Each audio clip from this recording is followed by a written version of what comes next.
very good evening to all you lovely people who've joined us for this virtual Implant Expo. My name is Ruben Lobo, and on behalf of team DentistChannel.Online, I invite all you lovely people, the young and the experienced from various parts of the globe who've joined us on the 8th day of the biggest virtual implantology event of 2020. We have with us, ladies and gentlemen, a very special speaker, the cool doctor, the very handsome and the one and only Dr. Hazem Torki. While Dr. Hazem Torki is connecting with his screen, I would like to give you a short introduction about our speaker. Dr. Hazem completed his Masters of Science in Oral Implantology from the Goethe University in Germany. He's a fellow of the German Society of Oral Implantology. He's also a fellow of the International Congress of Oral Implantology, the ICOI. He's a visiting lecturer at the University of Cairo. Ladies and gentlemen, presenting to you Dr. Hazem Torki live. Hello, thank you for all the attendance for attending today, and thank you for this beautiful, one-of-a-kind, let's say, meeting and conference. And it's a pleasure to be with all of you here today and share all our knowledge. And let's start with today's lecture. And I believe it's a really interesting topic because it will keep on being, like, we can call a hot topic for the next couple of years until things are more stable and the knowledge that we know until today. Let me first start to share my screen. Okay.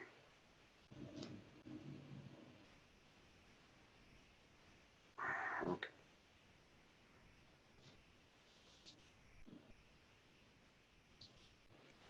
Second.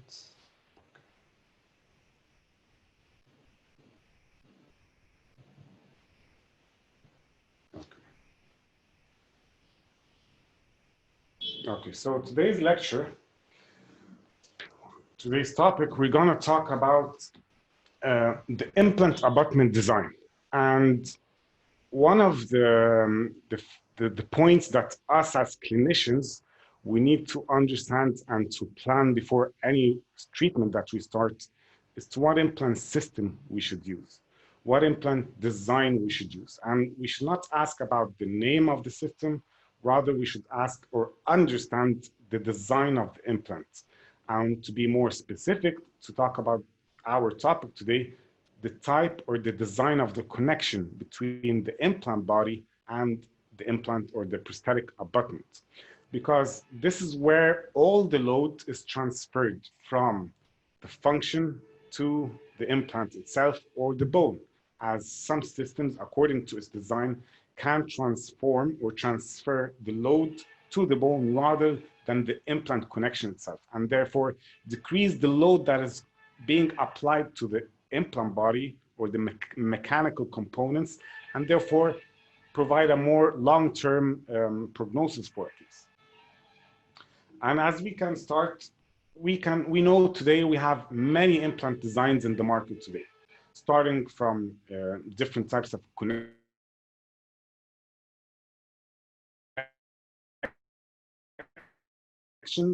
implants with hex connections, cone connection, more staple connections, tri-lobe connections.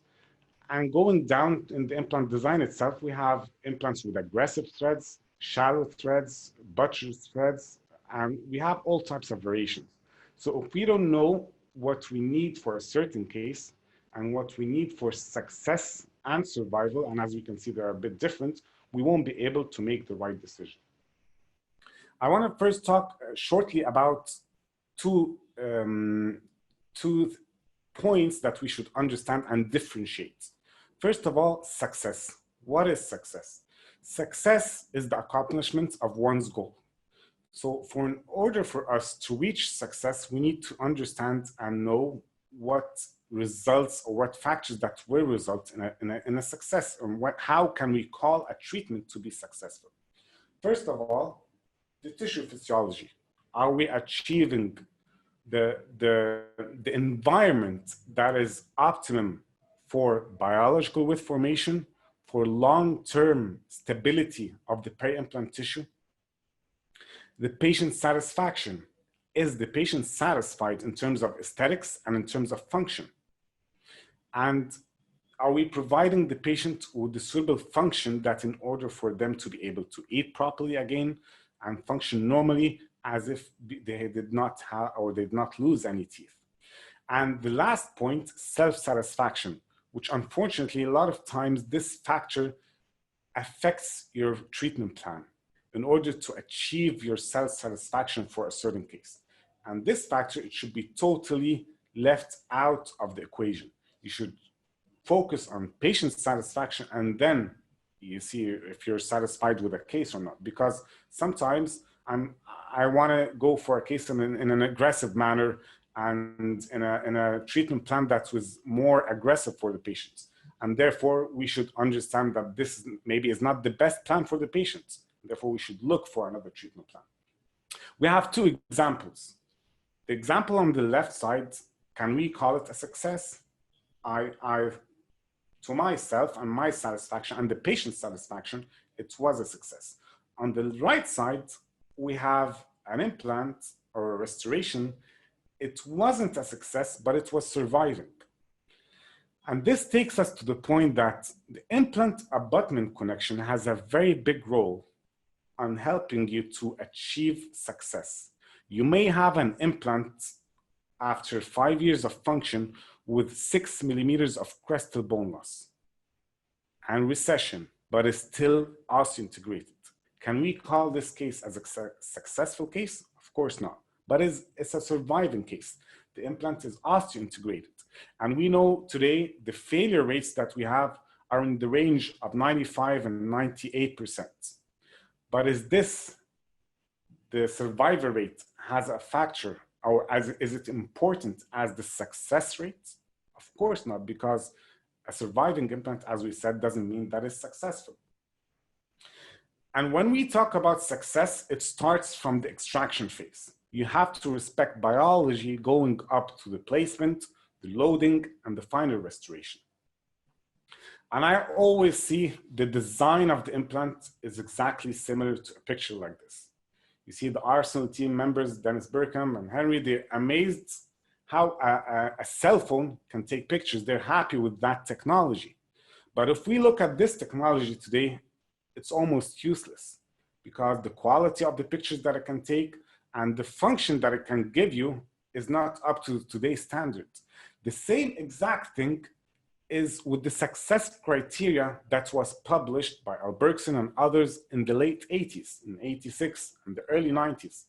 Their success rates were acceptable at that time. It was acceptable to have around 1.5 millimeters of crestal bone loss after 1 year of function and 0.5 millimeter or 0.2 millimeters every other year after that. Today, this is not acceptable anymore, especially in anterior aesthetic areas. Plus, we are able to achieve a lot less of numbers or less amount of crestal bone loss than we used to back then. And this is an example of an implant system they used to use the polished collar design for the implants because they knew that we will have crestal bone loss. So when crestal bone loss happens, they thought we should place a polished part in order for plaque not to accumulate. And therefore it will be easier to clean that surface. But then after years, they realized that a polished collar is not a good idea because now we know how to minimize crestal bone loss. So we need bone on the implant and not soft tissue.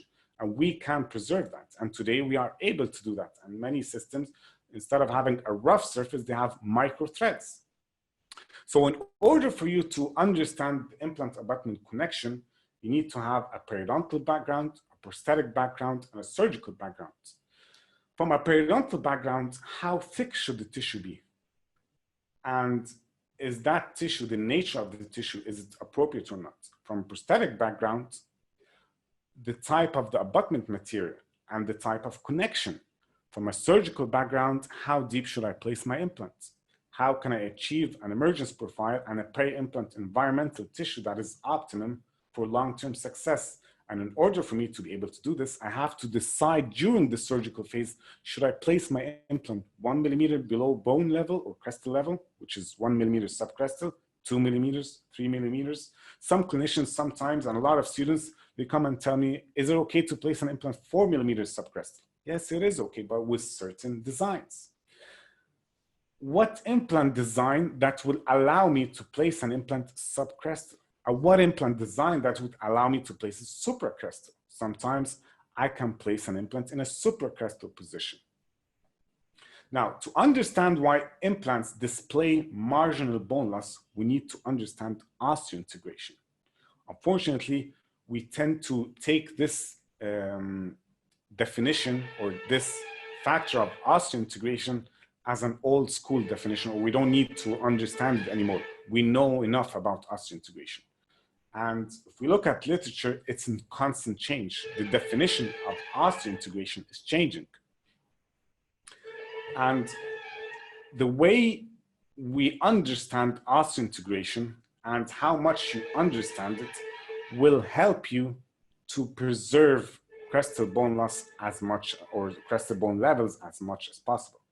Like the picture on the left, we can see that this is the definition of osseointegration by Brammark, and this is the light microscopic image that we can see. And what you can see here, or what the definition told us, is direct contact between ordered living bone and a low-carrying implant. And this definition is no longer correct. If you look at histological studies today, in 2015, this is a more appropriate definition and a more appropriate finding. We have no direct contact between the bone and the implant. We can see that there is a margin or a protein layer separating the bone from the implant. So there is never direct contact between an implant and the bone. And then one can say, so how come an implant is mechanically stable? How come the implant is osseointegrated? Well, this is by biological stability. The bone takes the shape or a very close adaptation of the implant design or the implant threads. And therefore you have mechanical stability, or what we call biological stability, but we do not have direct contact between bone and an implant. And this protein layer is a result of a foreign body reaction as described by Arbrexen. And this foreign body reaction has a very big role in crestal bone levels and maintenance of crestal bone, because sometimes we can have crestal bone loss that cannot be seen by the naked eye, cannot be seen radiographically, or cannot be seen clinically. And this takes us to the next slide, where we can talk about the body's reaction to implant placement. Now, osseointegration is a defensive mechanism. It can either protect the bone by encapsulating the implant and preventing it from moving, and that's called osseointegration. It can protect the bone in another manner and protect this bone from this foreign body, which is the implant, by rejecting it. The body can see that in order to protect myself, I have to spit out this implant or reject this implant. And this is called primary clinical failure. We can see we have almost complete loss of crestal bone and bone surrounding an implant on the right side. And on the left side, we have complete preservation of crestal bone level. But I can have 0.1 of micromillimeters of crestal bone loss, which I cannot see clinically or radiographically. But then, is that clinically relevant or not? This is the question. If I have 0.5 millimeters of crestal bone loss, is this clinically relevant? Would it affect my success rate or not? Of course, it won't affect the survival rate, but it would affect my success rate. This is the question you should ask. An example of primary clinical failure was spit out rejection. The body rejected all implants. Then we have to find out a reason for that. This starts with crestal bone loss. Now, a very important factor that we need to understand is how fast or how the body accepts this implant surface, and how it starts from a fibrin clot that attracts the bone forming cells on the implant surface. And as we can see, some systems provide with a good surface treatment that enables osseointegration to happen quickly and happen with an efficient manner, and therefore we can preserve or attract bone forming cells and therefore preserve crestal bone loss or crestal bone levels. So it all starts from osseointegration. Now, did the numbers change of crestal bone loss since 1981 until today? Of course it did. In 1981, the crestal bone levels were around 1.2 millimeters in the first year, and then 1 year every year after, 1 millimeter every year after. So after like 5 years, we can expect around 5 millimeters or 6 millimeters of crested bone loss. Today, can we achieve better numbers? Of course we can. And that's what we were able to achieve. And that's why systems and manufacturers shifted from a polished collar to a totally rough implant. A study by Laurel in 2011, they showed they were able to achieve around 0.5 on average of millimeters of crested bone loss after 5 years of function. And another study, they were able to show after 7 years of function of 0.3 millimeters on average of crested bone loss. So you can see the amount of difference and how like we can preserve crested bone loss. And I believe the reason for that is one thing. We are understanding osseointegration a lot better than what we used to. We now understand how the crestal bone reacts to inflammatory cells, to platform switching, to load. So we are understanding all that today. And a study by Jimbo and Bergson, they showed that after 5 years of function, we were able to achieve 1 millimeters of average of crestal bone loss, which is a pretty good number compared to what we used to.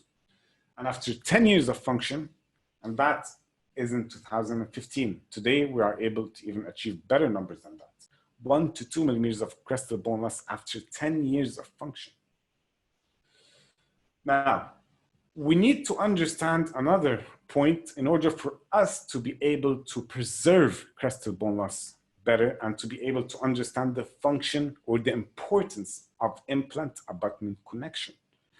We need to understand that there are biological failures that might not be related to the implant abutment design, and we have mechanical failures, which is of course strictly related to the precision and the accuracy of the implant abutment connection and the material of the connection, the titanium grade of the implant. All these has a factor, the overload, all these has a fact or a role to play in mechanical failure. If we have a fracture of the implant, this is not related to biology, but it's related to overload. If we have crested bone loss, could it be as a result of overload? Heights and Mayfield and other researchers, they showed us that overload does not generally mean biological failure, but it definitely means mechanical failure. So when we plan a case, we need to prevent both failures, biological failure and mechanical failure. An example like this, if we look closely at the implant, we have an implant fracture. Now, I know for sure that this fracture happened because of a mechanical failure, but it also started with a biological complication that led to recession and bone loss. And therefore we have exposure, or we have a lever arm that led to fracture of this implant. But if we had a precise implant abutment design, I believe we could have prevented such fracture. Now, this is a very big problem for our patients. They lose trust in the clinician. When you have a fractured abutment or an implant, you have to change the whole assembly. You have to go through the whole treatment. Replacing a crown or a filling is a lot faster than placing an implant, waiting for osseointegration, restoring the crown. It takes months and months of treatment and not weeks. So when you have a fractured implant, it's a big problem. Now, how can we decrease the possibility of mechanical failure? One of the factors is by understanding connections.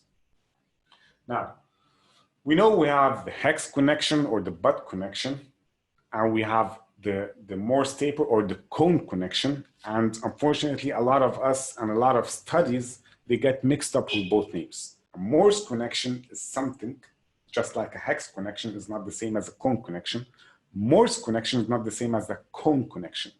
And sometimes I hear clinicians talking about a true Morse or a true cone. A cone is a cone and a Morse is a Morse. There's not true or false in that. We cannot say a true hex connection. Hex connection is a hex connection. So it's either a Morse taper connection or a cone connection. There's nothing in between. A Morse connection has its name after the engineer that actually named this connection, which is Stephen Morse in 1864, he showed us that the degree of taper for a Morse taper connection is between 1.5 and 2. So any other degree of taper other than that is definitely not a Morse taper connection. It is strictly a cone connection. So nobody can tell me whether it's a clinician, whether it's a scientific study, whether it's a company. No one can come and tell me an implant with a 5 degree of taper, 6 degrees, 7 degree, that we have a Morse degree or a true Morse. And nobody can come and tell me with an implant with 2 degrees or 1.5 that it's a true Morse. It is a Morse. It is just a fact. So we need to understand this in order for not to allow companies to give us false information, not to allow scientific studies to give us false information, because unfortunately, until today, we can see published studies with implants that are being used with 6 degrees of taper or 5 degrees of taper, and they say, or they put it in the title of the study with a Morse taper connections. I don't know how this is possible. I believe the authors has some knowledge that are missing. Now, are all connections, or is there any connections until today in the market that will prevent complete bacterial leakage? Of course not. If there's 2 components, you will have leakage, but the amount of leakage can be different. There will be a micro gap in every single implant system until today. Whatever type of connection is, you will have a micro gap, but the amount of micro gap will be different for sure, from cone connection to Morse taper to hex connection. And the only, there are around 3 or 4 systems today in the market that have a Morse taper connection, and all the others are either cone or hex. So Bicon and K3 Pro, and I believe Leon implant system, these are, to my knowledge, are the only implant system with a Morse taper connection that has a 1.5 degree of taper. Any other system is a cone connection implant and not a Morse taper connection. Now, and as we can see, what effect this has is mechanical stability, the micro gap, and as we all know, the tissue pump action, which occurs due to the movement between the implant and the abutment. So, what effect does this have on our treatment? Well, this is a cone connection implant and not a Morse taper connection implant. How can we use this knowledge to apply to clinical treatment?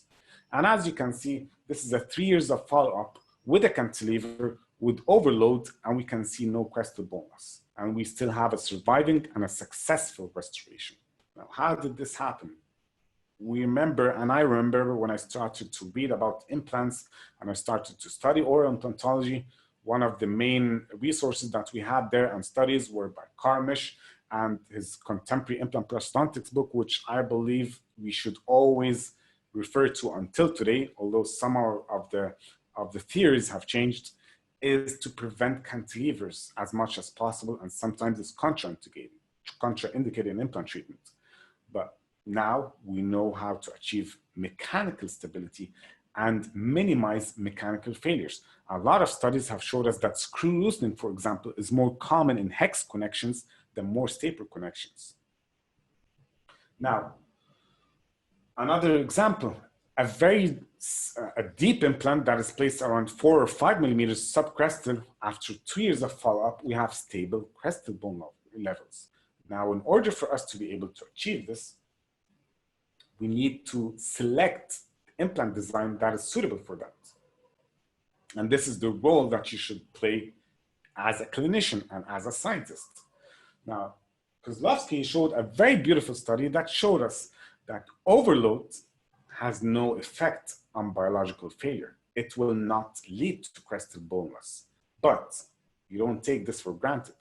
Overload and inflammation will definitely lead to crestal bone loss or implant failure. So if you cannot control the inflammation and the periodontal condition of a patient, play it safe. Don't put an implant in an overload situation. If you are sure that you can control the periodontal condition, or you see a patient that's complying to your treatment and your instructions, then you understand that overload alone will not cause crestal bone loss. abutment material and abutment design, of course, has a very big role in our successful treatments. Today, we are seeing a shift in the abutment design, as I will show you later. Narrow-necked abutments that gives more space for the socket chamber concept and for blood clot formation and for peri-implant health. We can see how this area in systems today is more narrow to allow more blood clot formation and more volume for biological width formation. Now, when we look at this, we need to understand there are two important zones that we should understand in the prosthetic component: the epithelium or barrier zone and the connective tissue zone. These are two important factors that we should understand. The connective tissue zone provides the necessary attachment and preventing the epithelium to migrate downwards. If the epithelium migrates downwards, we will have crested bone loss. And the epithelium zone is what also provides part of the biological width, which is the protection to the entry of bacteria. So these two zones are really important zones that we have to provide the appropriate surface for them to attach to. A dirty surface, of course, will not have a good connective tissue attachment. And some materials today, as Lynn Vicious, he showed us in his beautiful studies and other studies, they showed us that polished zirconia may have a better surface or a better environment for tissue attachments than glazed ceramics, for example. Now, we have to apply biology to our clinical work. We're not understanding theories of biology and biological width and the reaction of tissues to microgaps and platform switching just for fun. We need to apply that to our clinical treatments in order to provide a better treatment for our patient, in order to be able to provide a successful outcome, a successful long-term outcome. Now, platform switching is a part of the implant abutment design. Unfortunately, there's misconceptions until today about platform switching. Some companies, they have around 0.5 millimeter of platform switching, and they say we have enough platform switching. Some companies, they have a bevel, and they call it a platform switching. So we need to understand how deep a platform switch is enough. As a clinician, how can I interpret the design of the implant or the amount of platform switch? Is it suitable for the case I have or not? Do I need platform switch or not? Now, a very important information that we need to understand is from Erickson, and he showed us that bone will always be at least 1 millimeters away from inflammatory cells. Bone cannot exist next to inflammatory cells. Where does these inflammatory cells come from? From the implant abutment connection. We have the abutment inflammatory cellular infiltrate. And this source of inflammatory cells is always a danger to the bone. Bone has to protect itself from these inflammatory cells by what? By soft tissue. So if I have bone direct contact with the abutment connection, what will happen? We will have inflammatory cells. Then what will happen? Bone will go away, will go further away, will protect itself by resorbing and placing soft tissue over that. And this is what he proved histologically. Bone will always exist at least 1 millimeters from any inflammatory cellular infiltrates. And as you can see, these are inflammatory cells, and this is the 1 millimeters of protection. So if I can shift this inflammatory cellular infiltrate in an inward position by platform switching away from the crestal bone, therefore, we are providing this 1 millimeters without bone loss. So if I have a 0.5 millimeters of platform switch, what we will have? We will have the inflammatory cells 0.5 millimeters close to the bone, and therefore bone will resorb by 0.5 millimeters. So it's always many factors: the thickness of tissue, the depth of platform switching, the design of the connection that provide us with an equation to come out with, do we expect crestal bone loss or not? Now, another important factor is the height of, or the gingival height of a prosthetic abutment. Sometimes I see clinicians using 0.7 millimeters of gingival height for an abutment. This means that the implant abutment junction or the microgap or the inflammatory cells are 0.7 millimeter only far away from the crestal bone. This will never provide the bone with necessary protection from inflammatory cells, and it will never provide the necessary width or volume for biological width formation. Because if we have the tissue 0.7, if I used an 0.7 millimeters of abutment height, this means I only have 0.7 of tissue height. Therefore, you need to do something. You should have placed the implant more deep in the surgical phase, or you need to enhance or increase the tissue thickness by surgical manners or surgical techniques, by like as connective tissue graft, for example, or we can use alloderm or other dermal solutions that can improve the tissue thickness. But if I start with already thick tissue, I can go for a 3 millimeters height of gingival height of abutment. Or if I place my implant in a deeper position, then I'm providing more volume of tissue thickness for biological width formation. And sometimes we can place subcrestal and we have thick tissue. Now, let's look at a picture like this. What can we see? We can see bone growth on top of the shoulder of the implant, and the whole body of the implant is in total contact with bone. We cannot see bone tissue in contact with the implant.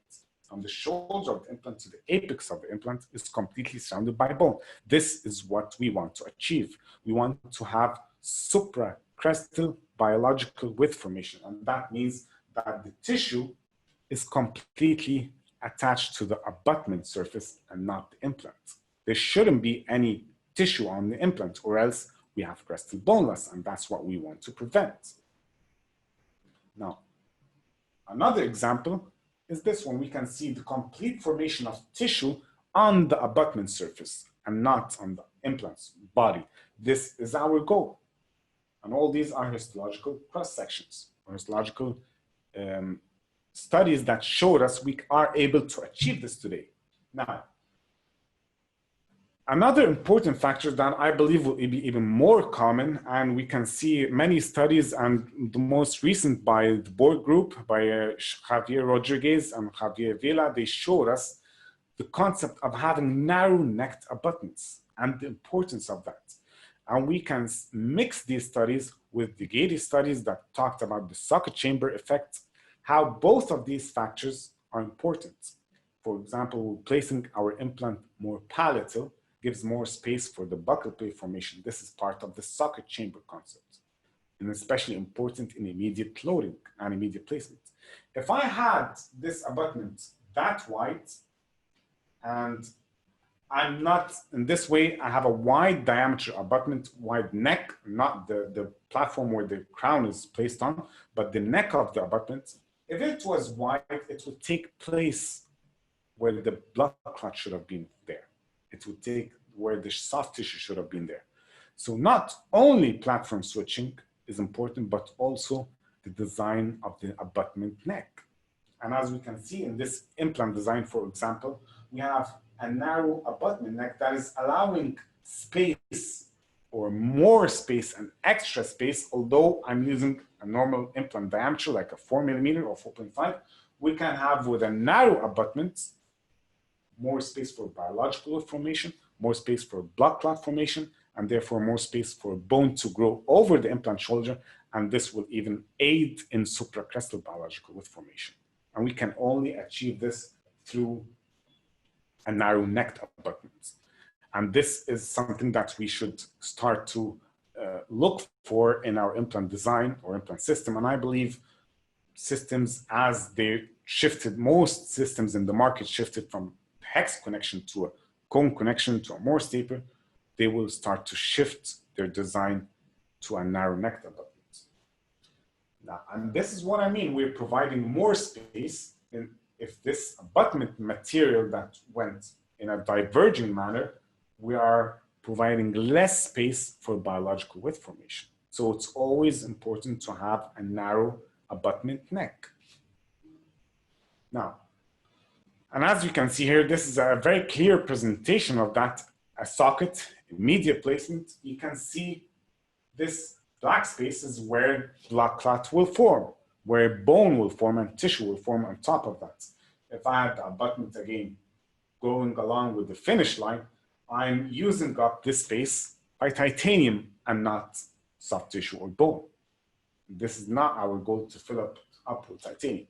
But I can only make the abutment narrow if I have a strong connection.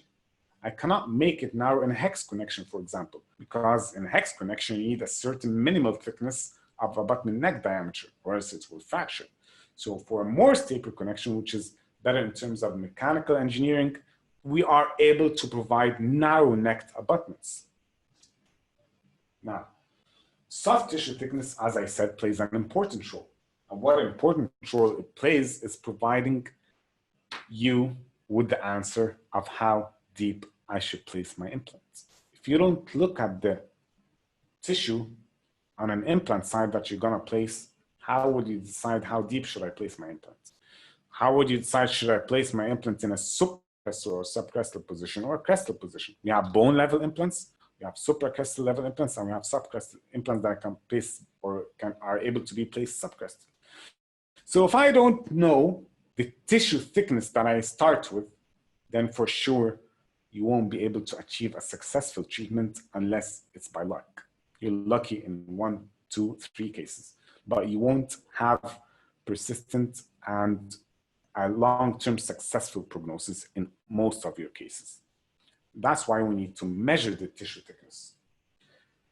If I have, sometimes we see a minimum of 3 vertical studies that showed us, like Abramson showed us, we need at least 3 millimeters of vertical tissue height, 2 for junctional epithelium and 1 for connective tissue attachments. But how much do we need? 2 millimeters, 3 millimeters, 4 millimeters? Today, Lingvicius showed us that most of the time we need 4 millimeters of tissue height. Before that, we knew we need only 3. What does it depend on? If I have an implant like this with bone loss and granulation tissue formation around the implant neck, why did it happen? How deep should I place my implants? And in order for us to be able to understand this, we need to know the tissue level that we start with in order to know how deep should I place my implants. If I have 2 millimeters of tissue thickness, then I can go with my implant 2 millimeters subcrestal. If I have 1 millimeters of tissue thickness, is it a good idea to place the implant at crestal level or even supracrestal? Of course, we need to place it subcrestally. A lot of studies have showed that the possibility of premature exposure in dental implants is always less when we place our implants subcrestally. And premature exposure, of course, is an aesthetic problem because it will cause, it's a result of tissue recession and bone loss, which will therefore expose the finish line of the abutment and the implant margin itself. The implant body can be exposed to the oral cavity and patients sometimes can see it. So premature exposure, we can prevent it by subcrestal implant placement. Now, can platform switching prevent crestal bone loss? This is a question in thin tissue that we need to understand. And as we can see here from this study by Lingvicius, he used 2 different designs, in 2010 and 2014. The design on the left has a wide neck implant shoulder. And himself, he shifted away from this design and used another design. Why? Because this design applied extreme stress on the crestal bone level. And you can see we always have with this design bone loss around it. Was it due to thin tissue? Maybe it was due to thin tissue and the design, but it's definitely due to one factor we know, which is the design of the implant. We don't need a wide necked implant, and of course we don't need a wide neck abutment diameter. So implant abutment design has a very big role in understanding why it happens. Although we have platform switching here, but we still had bone loss. In another scenario, we have an implant design which is cylindrical and does not have this stress on the implant body or the bone, and therefore we know we are able to achieve better crestal bone level, but we still had crestal bone loss. then we know it's due to tissue thickness that we start with. So it's not only one factor that will determine crestal bone loss or crestal bone stability. It's a lot of factors. One of them, and one important factor, is the implant abutment design. And Kanulu, talking about the platform switch, he talked about a very important part that we, of course, a lot of companies, they mislead us to. We have platform switch, and our implant is a platform switch implant. How deep is the platform switch? How much do we need? And Kanulu came up with the conclusion that we need around 0.8 millimeters or minimum of 0.6 in order to call this an efficient platform switch, in order to provide the body with the necessary volume for biological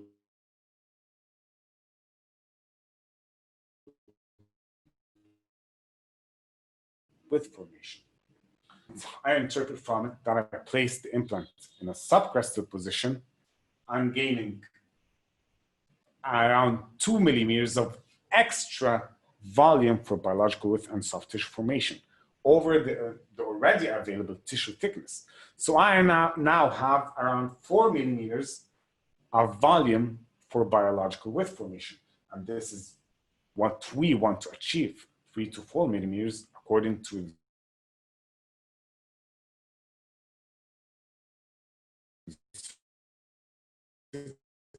situation. Now, there's of tissue, yes, I could call it enough in a posterior region. In an anterior region, I would need 4. So to be more safe. Do I need platform switching? Yes, we need platform switching. We need implants to be placed in a subcrestal position. And to go back to this slide, do you think we have a high possibility of premature exposure? We have a high possibility to see the cover screw of the implant clinically at second stage surgery? I believe it's almost impossible to have premature exposure in such a case unless we had severe inflammation and infection that destroyed the bone over the implants. So of course, this cannot be seen at second stage with 4 millimeters of bone and tissue thickness above it. And that's why we always try to tend to place our implants subcrestal in certain situations. Now, we can see here clinically and radiographically with platform switched implants, we are always, or most of the time, able to achieve stable crestal bone levels. And with narrow neck abutments, we are even able to achieve this in a better manner. Rather than going to a hex connection without any platform switch, we will tend to see the common saucer shape or the 1 millimeters of crestal bone loss that we usually see.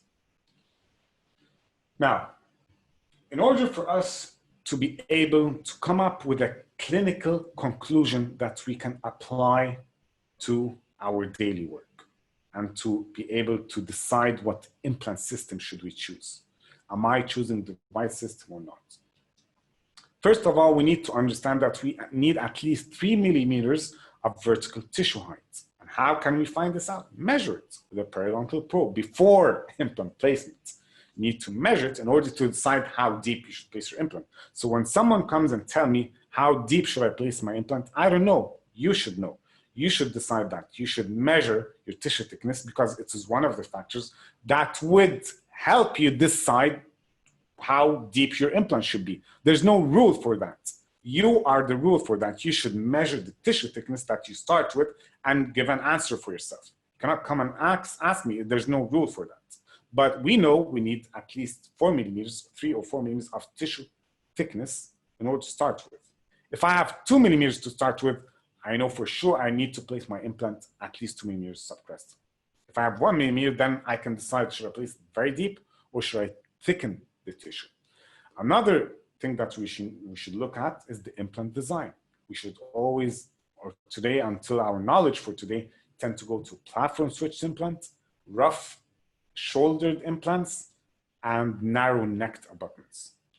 And as we saw, placing implants subcrestal will always provide us with solutions or freedom in the restorative phase. And we should never neglect informing the patient that the body's own reaction sometimes is not always on our side. you can never promise a patient that every single implant will osseointegrate. Sometimes we do all we can, but the implant is rejected. Sometimes we do all we can scientifically and clinically, but we have a 1 millimeter or 2 millimeters of crestal bone loss that we can't find a reason for. And sometimes, in all odds, we are able to, against all odds, we are able to achieve what we want.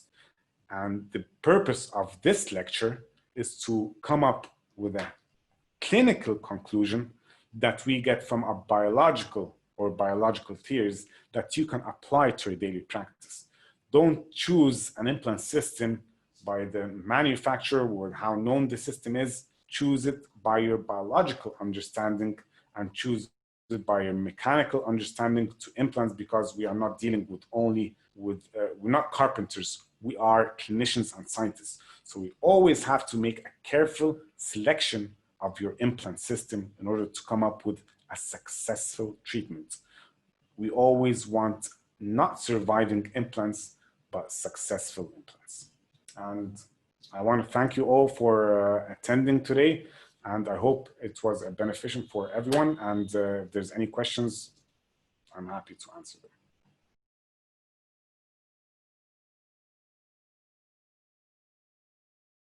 Do you recommend inclusion of immunosuppressants like prednisolone to prevent implant rejection, implant loss? Okay, do you recommend inclusion of immunosuppressants? Well, this can, of course, we need to ask for medication before we place an implant, because a patient taking immunosuppressants, you can never expect how the body will react.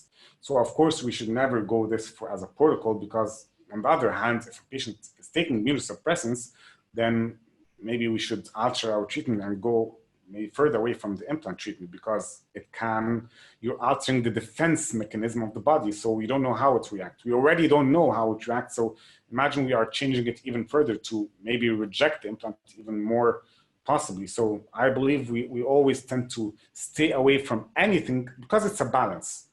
Implant placement is a balance. Success or osseointegration is a balance between the implant and the body. It's an equilibrium. If you change this balance towards the body, the implant will fail. If you change it towards the implant, you are helping it to be successful. So we don't want anything to affect with this equilibrium. Thank you so much, doctor. We move to the next question. What's your take on screw retained versus abutment retained in prosthetic face? Well, my take on that is they're both solutions that we have in our pockets. We can use them whenever we want. We can use a screw retained. They have their advantages and disadvantages. We have a cement retained that has its own advantages and disadvantages, as we know. So we can choose either of these protocols in our situation. I can see a situation that is necessary, for example, limited crown height space, then maybe I will go for a screw retained restoration. Maybe I have an implant that is deep with a 3-4 millimeters of gingival height of abutment, and I know for sure that I'm able to control the cement. Why would I be afraid of placing a cement retained restorations? And as we know, if I have excess cement, but it's at least 3 to 4 millimeters away from the bone level, why do I need to worry? I have 3-4 millimeters of protection against this excess cement. I'm not saying this is a protocol that we should leave excess cement, but if it's left away from the bone level, we should worry less. So to summarize this, they are both beautiful solutions that we can use whenever we want. From literature, they both have the same success rate, so we need to understand that. Thank you, doctor. Next question. Which connection, according to you, is better? Is it internal hex or hexagonal conical connection? Well, by hexagonal conical, I believe you mean a conical connection with an index to prevent rotation of the abutment, or Morse taper with an index. So the index has no major role in mechanical stability, but it's only there for prosthetic ease, making it easier for prosthetic restoration. But today, I would rather choose a conical or Morse taper connection, which are different, as you said, rather than a hex connection implant for two main reasons. We can achieve deeper platform switch with conical connection implants or Morse taper, even that, we can have deeper platform switch. And we can have, with more stapler implants, even narrow necked abutments that we are unable to achieve that with hex connections. So for those two, maybe this is my personal opinion, sometimes neither of that will make a difference. A lower molar, for example, with very thick tissue, that I already have enough volume for biological wound formation, whatever implant I use.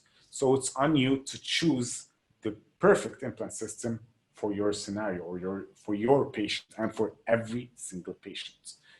I don't believe that we only have one system that I can use in every single implant treatment. I believe there are at least 2 or 3 implant systems that we are able to achieve. And this is very important for us to be able, as clinician experienced, to use many implant systems. I'm used to one system, so I cannot shift. If you understand biological principles, you can shift in a minute. But you need to have enough clinical experience for that.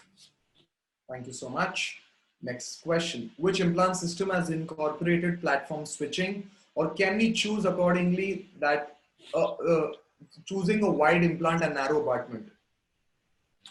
Well, we cannot make this by ourselves. The system has to be designed with platform switching capability. And platform switching means that the abutment diameter is narrower than the implant diameter. So this has to be involved during manufacturing.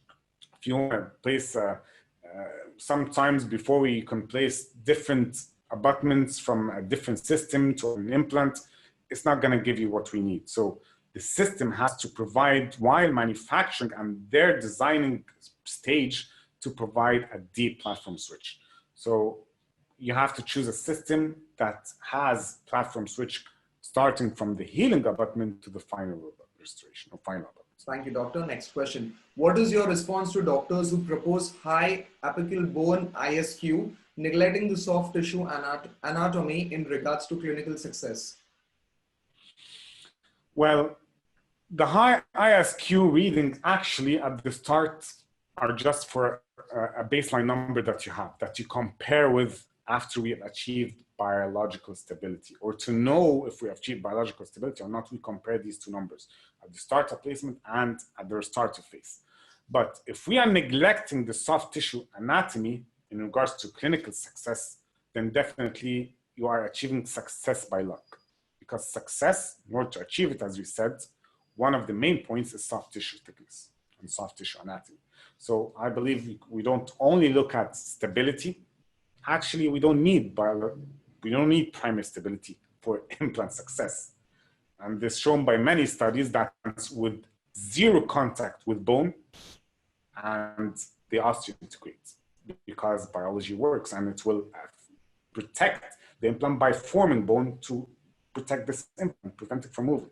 So primary stability is not a prerequisite or not a demanding factor for success of osseointegration, but soft tissue thickness is a demanding factor for success of long-term successful osseointegration. Thank you, doctor. Which thread design do you suggest for an implant? Well, again, according to my needs. In immediate placement, I would definitely go for aggressive threads or implants with aggressive threads. And if I have an implant with non-cutting threads, then sorry, you won't be predictable in immediate loading. You cannot promise, we can never promise the patient that we will load immediately, because we cannot, in immediate loading, we need primary stability. But if I have a non-cutting implant or non-aggressive implant, then we won't be able to predictably achieve immediate loading for an implant or primary stability. So the design of the threads, yes, why not use it for all implants we place if you have the clinical experience, because they are more difficult in the surgical protocol. So I believe we should always go for aggressive implants, whether immediate placed or or delayed placement. Thank you, doctor. Last two questions. What should be the minimum size of the platform switch when we choose an implant company? Okay, the minimum size of the platform switch is it's a good question because it's a very tricky question. You cannot have a minimal thickness. It's always, and that's the problem. Sometimes we have crestal bone loss in a 1-year follow-up, and we're using a platform switched implant because we don't have enough tissue thickness.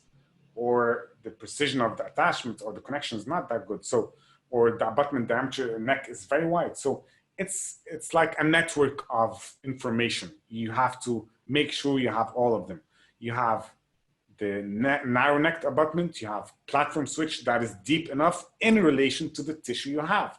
So there's no strict rules in that, and that's what's confusing for all of us, and that's why it's very hard to achieve crested bone stability. It's possible, but your brain needs to be fully concentrated during the planning phase, starting from the implant design, the abutment design, and not only the implant design, the implant, the abutment, tissue thickness, the bone condition, the patient's medical condition, everything. So to choose an implant and know how deep we need a platform switch, it's always related to many things. But I believe, of course, the deeper, the better. So there are few systems in the market that provide enough depth of platform switch that would keep you safe in most scenarios. And we need to look for them. Last question. What are the general precautions to minimize crestal bone loss?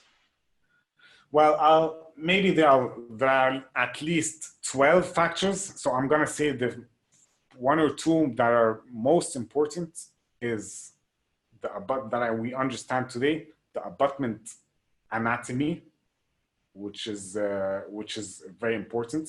The tissue thickness, very important.